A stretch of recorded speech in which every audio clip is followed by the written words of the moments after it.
Electrohomoeopathy के अध्ययन के क्रम में आज हम कान के रोग, कान बहना या कान का बहना या अट्रोहिया का अध्ययन करेंगे। और इसमें आपको कान के किस भाग से आपको ये डिस्चार्ज होता है, इसमें कौन कौन अंगों में संक्रमण लगता है और कैसे हम इलेक्ट्रोहोम्योपैथिक औषधियों से इसको ठीक करेंगे, इसका भी हम अध्ययन करेंगे।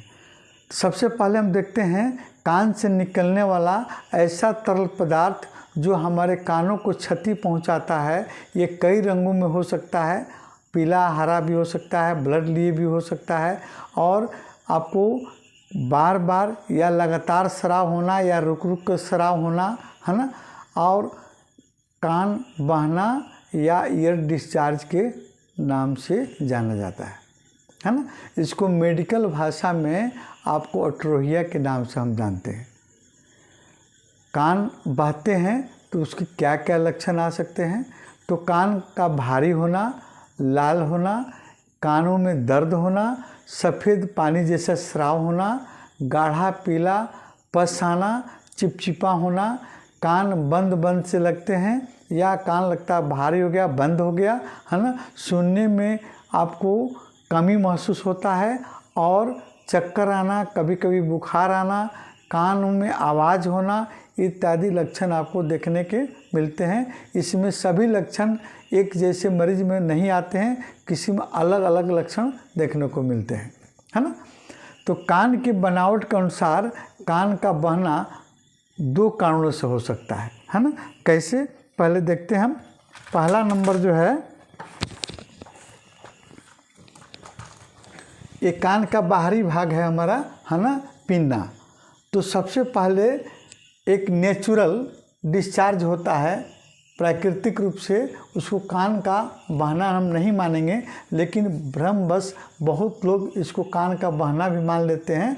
जो आपको लोग आते हैं, कहते हैं कि मेरे कानें बह रही हैं, लेकिन इसको ऐसी उसमें नहीं लिया जाता है। जैसे ये आपका ईयर कनाल हुआ, ईयर कनाल में आपको दो ऐसी ग्रंथियां पाई जाती हैं जैसे मोम जैसे चिकनी आपको स्राव करती हैं और तेलीय स्राव भी करती हैं, है ना।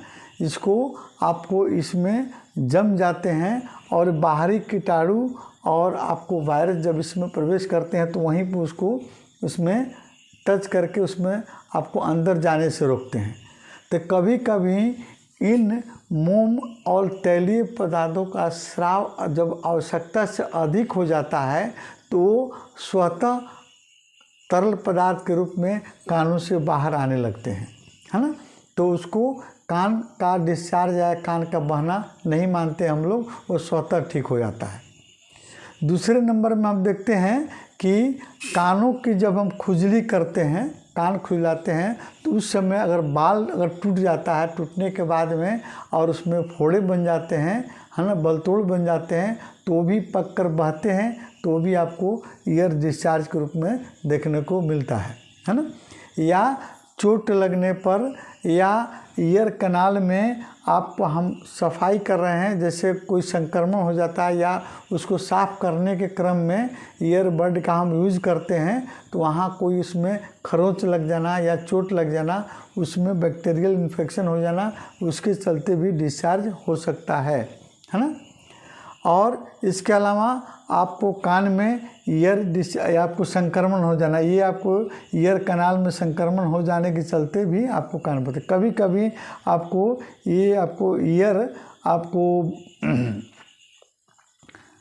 ईयर ड्रम में भी इन्फेक्शन लगने के चलते, है ना, कान का स्राव हो सकता है।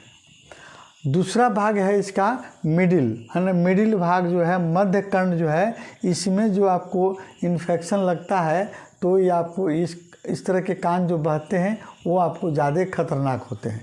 तो इसमें इन्फेक्शन देखिए लगता कैसे है, ये तो भीतर वाला आपको भीतर मध्य कर्ण में है, आपको मिडिल कर्ण जिसको कहते हैं, इसमें कहीं से भी इन्फेक्शन लगने की संभावना नहीं दिखती है, लेकिन इसमें एक नलिका रहती है जिसको हम क्या कहते हैं, यूस्टेशियन ट्यूब, है ना। तो यूस्टेशियन ट्यूब जो है कानों के मध्य भाग से निकलकर आपको नाकों से होकर आपको गले में खुलती है ना।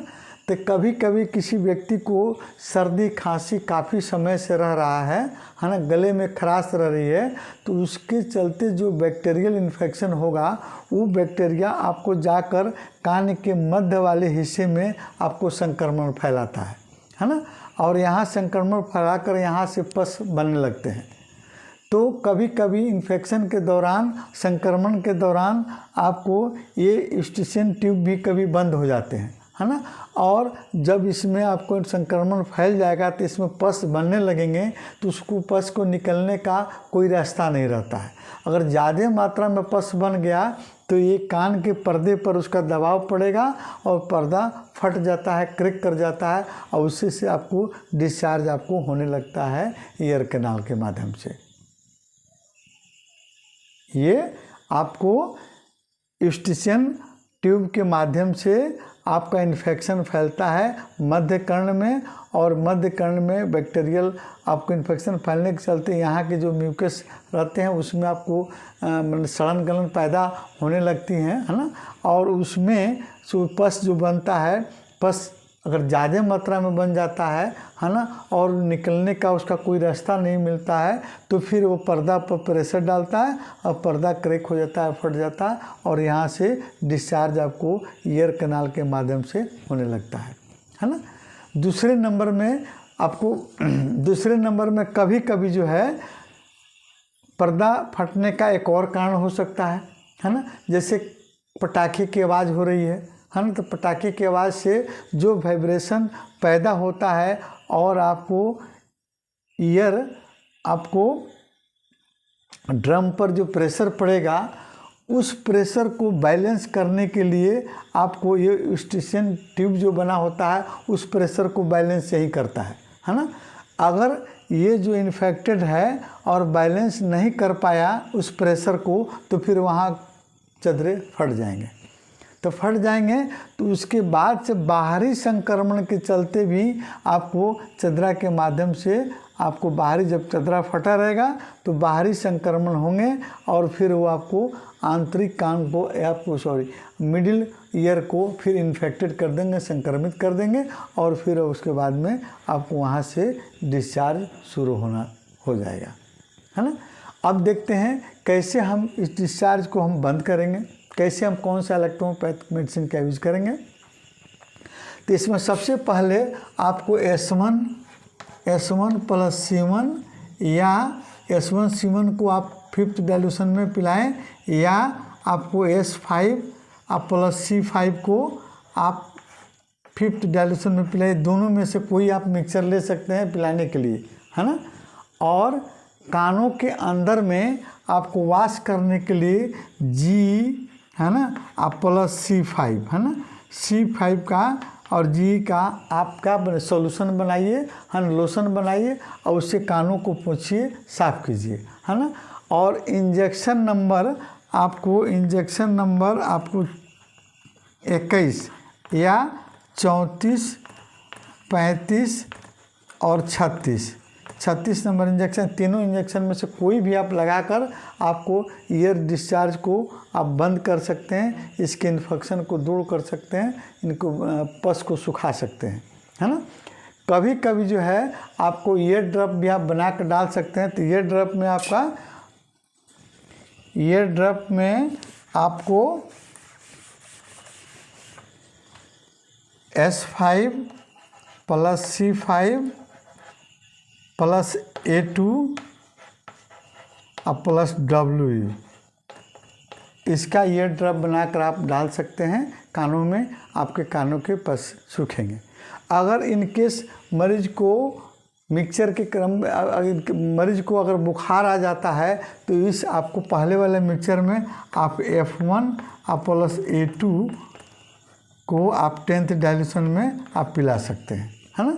इसके अलावा आपको S10 की सूखी गोलियां या खाना खाने के बाद और S1 की सूखी गोलियां खाना खाने के पहले आप खिलाइए। अगर पेशेंट को कब्जियत रहता है तो फिर S की गोलियां रात में आप खिलाकर फिर पेशेंट को आप स्वस्थ कर सकते हैं।